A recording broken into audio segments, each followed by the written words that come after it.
కానీ అలా కాదు. కార్తీక మాసం వచ్చేటప్పటికి శివాలయంలో, విష్ణువాలయంలో, అంబికాలయంలో, మఠ ప్రాంగణంలో ఈ 4 చోట్ల కూడా దీపాన్ని పెడతారు.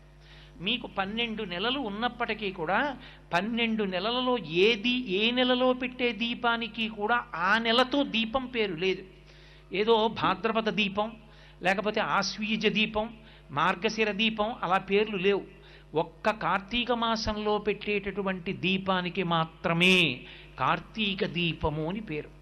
ఏమి ఆ నెలలో పెట్టిన దీపానికి అంత పేరు ఎందుకు రావాలి? ఆ ఒక్క నెలలోనే దీపానికి అంత ప్రాముఖ్యత ఎక్కడుంది? యథార్థానికి పూజలో ప్రారంభంలో ఒక అంగంగా మనం దీపం వెలిగిస్తాం. కానీ కేరళ రాష్ట్రంలో ఇప్పటికీ ఒక అలవాటు ఉంది. దీపం ఒక్కదాన్ని వెలిగించి దాని మీదకి అన్నపూర్ణని ఆవాహన చేసి పూజ చేస్తారు అక్కడ. కానీ మన